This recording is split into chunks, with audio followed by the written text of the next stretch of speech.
Morning, everybody. I'm Ed Parcaut with Mike Kelly. And if you're listening to this on the podcast, thank you so much for listening on the podcast. All right. What's going on today? Anything? Stuff. All kinds of stuff. Oh, you told me something that I did not catch yesterday. And so why don't you share that? Hold on. I will. I want to make sure that the sound is coming through like it's supposed to. Okay. Because it sounds like it's not, but I could be wrong. I think you were saying the United States FICO score dropped. Yes, we have a bad credit rating now. So we're like the rest of the 25% of the population that has a bad FICO score. Yep.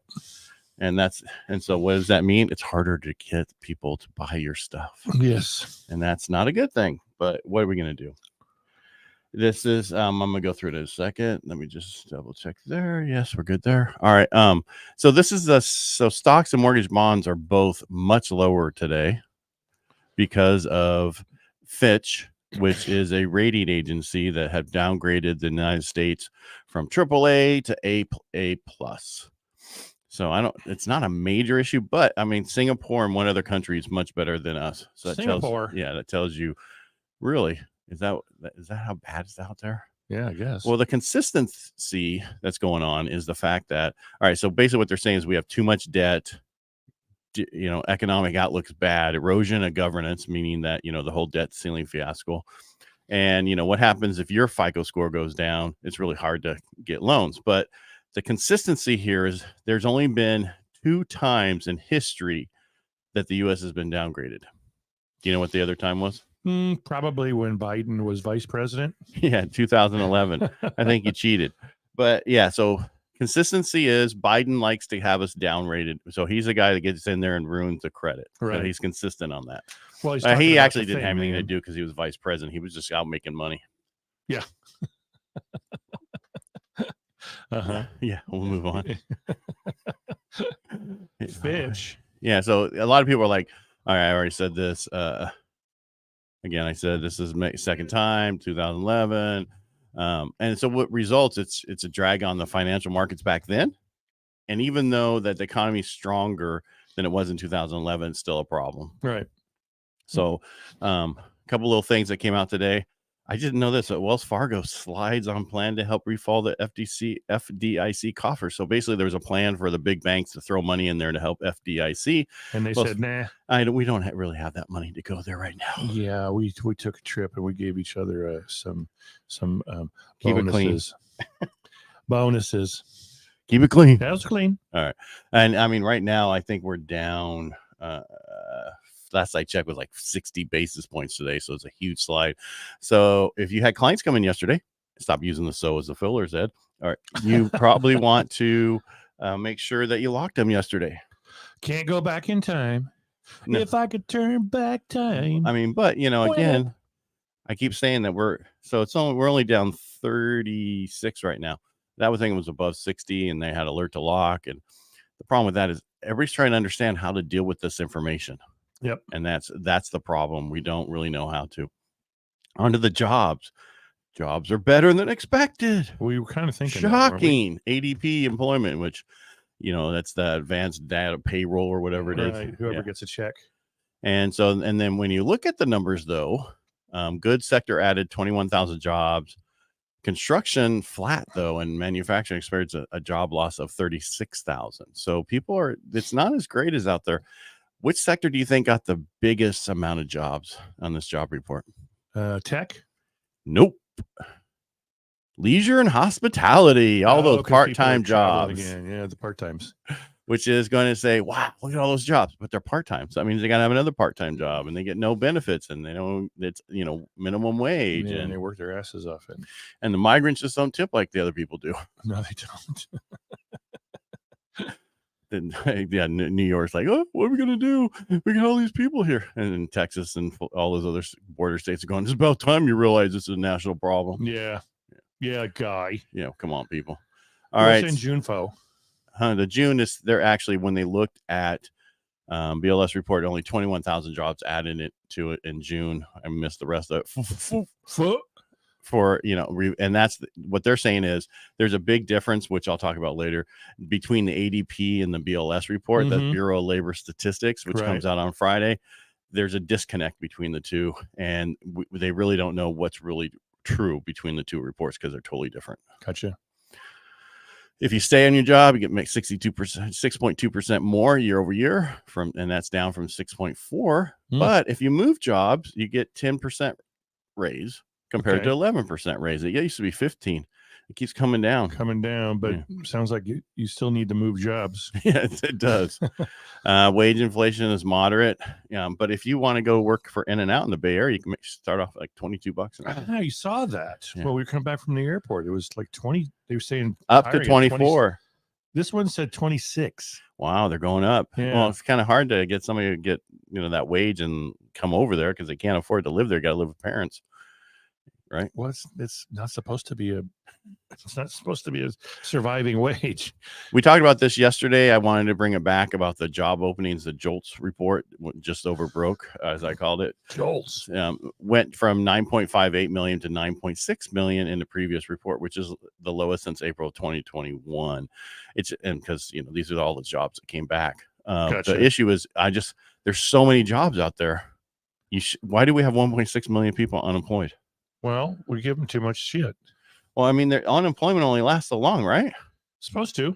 Because I know some people who went on it and they're like, I got to get off it. And other people, I've been on it forever. Yeah. Well, they know how to work the system. Is that how it is? Yeah. You go to work for 3 days and I got laid off. Yeah, I got laid off. I got fired. I got COVID. I got fired. I got COVID. Actually, they got to get fired, right? Yeah, they do. Yeah, they can't just quit. So go in there, be stupid, and get fired. All right. So with the numbers that we're seeing right now and what's happening in the bond market and everything else, these races I've been saying for this week are going to continue to stay here a lot longer and higher a lot longer. So you need to get out there and stop waiting for the rates to drop. Just do it. So I did an analogy on another show where someone was talking about somebody running. There was a video of someone running by themselves, and they said that's what a 7% rate is. And then a couple people came up, and that's what a 6% rate is. And then a bunch of people came up, and it's like that's what a 4%. Well, here's a better one, and I'm going to put this together today. If you know anything about the Tour de France, right? You got that guy way out in front who's trying to be the leader. He's trying to get that stage win for that day. That's a 7% rate. Those 3 to 4 bicyclists that are working together to catch him, that's your 5 to 6 rate, right? The Peloton with those hundreds and hundreds of bikers, that is a 4% to 5% rate. That's what's going to happen when those get there. That's how many people are going to come back in the market, and we're going to have still limited inventory, limited this, but the difference is values are going to be way up, and you're going to get, I got a better rate, but my payment's even higher than it could have been. Because the one thing you can't do go back in time is getting a lower price for your house. Right. You can get a lower rate further down the road, but you can't get a lower price for your house unless the whole economy goes in the toilet. And we're not going to do that when we're short 2.5 million homes in California, period. Preach it, brother. I'm done. I did. We're 2.5 million short. Get this. Understand this, because this is not what people are explaining to their clients. It's like people are worried about. That wasn't a pick. That was a flick. Huh? I'm not worried about it. I didn't even, whatever. The issue is, when you're in sales and you're talking to clients and you're taking people out and they're like, I just don't know. So that's that whole thing. It's this people, don't buy it because they just don't know KNOW. They don't have the knowledge. Well, it's really, you haven't given them the knowledge to overcome the waiting. And that's what you have to do. You have to educate your clients. You have to educate them on why they shouldn't wait. And even then they're going to go, I don't know. Wilbur, come into the room. You got some good sleep last night, huh? I don't know. Did I? You were on fuego. Well, it's just it's people are waiting, and it's going to hurt. Yeah, it is going to hurt. I mean, it doesn't matter how many times we tell these people this. There are those that are just going to be too afraid that they're going to make a mistake. Like you keep saying, they're afraid that they're going to make a mistake. What mistake are you going to make building equity on a property that's going to go up in value because of the trajectory we're on? And if they don't do anything, they can say, see, well, I just didn't do anything because I didn't know. Yeah. And I can't buy now. And now my rent's going up. And I didn't make a mistake because I didn't do anything. Okay. I'm done. To further things. All right. Yeah, show me the numbers. Because I'll be here for another half hour if you let me. You really would be. Sorry. Okay. Can everybody see that? I don't want to make it too much bigger. On. I'll get it. I'll move my screen bigger. So we're okay. I could do this, but all right, we're good. Too large. Okay. So right now, as of when? This is active. So as of today, all the way back to January. Yeah, but active is just whatever's on the market. Right. This is all Stanislaus County again. 404 listings. 404 listings. That's 404. 18. I can't. Your mouse is in the way of that number. My mouse. You took a picture of it, and it has a mouse. No, that's mine. Well, I got to get some more coffee. Did this not morning. get enough sleep. Divided by 6. So closed since January 1 of 2023, 1,876. Now, last week we looked at 1799 through the 20. What was Friday? Friday was the 28th. something like that. Well, the 31st was Monday. So that's 30. So 28th was Okay. Friday. All right. So that we were at 1,799 closings. So essentially through today, which is the 2nd almost of August. 100. Yeah, almost 100 more. Right. So 1876, which is still down about 2,000 closed transactions on average, on norm, the last 7 years. Right. And then, so basically that's still only 268 a month. Right. It's nothing. Abysmal. And that's our inventory issue. And this is statewide, guys. This is, Stanislaus County is a snapshot of what's actually going on in the state. There's some areas, some counties that are far worse than Stanislaus is. What counties are they? Oh, I'm going to guess. Okay, I thought maybe you knew. No, but okay. Tuolumne, Calaveras, Amador. It's a different population, but if you just look at percentages, far fewer. They've got like 16 listings. Not a lot. No, when they had nothing the first 4 months of the year, and then the fourth month, so the first 3 months, and then the fourth month they had 25. Yeah, yeah, which was a ton for them. It may be more than that now. Last time I looked, when it was showing up there were more, right, but very few are where you want to live. Right, and that's just horrible, because that's not enough. That's why you're wondering why people are going. There's people are not redoing their licenses. They're not redoing this. They're going to get out. They're going to do other things because you can't do one loan a month and help, keep your family. Stay solvent. Right. So, but that's what I have. I'll bring in state numbers on Friday. Okay. You gonna carry them actually in? I am. Okay. I think I'll do a big cardboard printout like we used to do in high school, and I'll put it up behind me and get rid of the green screen. Actually, what you can do is just take a picture of it and use it as a green screen, but we'll get into that for you. I can figure that out. I'm sure you can. You don't even know what Google Drive is, so how are you going to figure that out? Was it Google Drive? All right, everybody. Thank you for watching. We really appreciate you. Did you have anything else to say before we go there, Mr. Mike Kelly? No. Oh, yeah. Agents, lock the doors.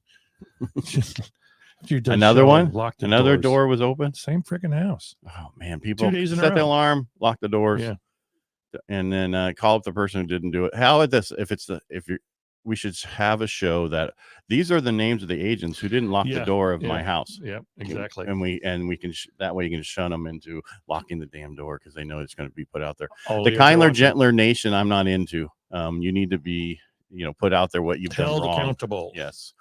All right. Make it a great day. Thanks for being here. Mike Kelly, thanks for being here. Enjoy your Wednesday. We enjoy you. Thank you for listening. If you want to support us, the easiest way is subscribe to our YouTube channels, Real Estate Jerky, Ed Parcaut, Mike Kelly, Realtor.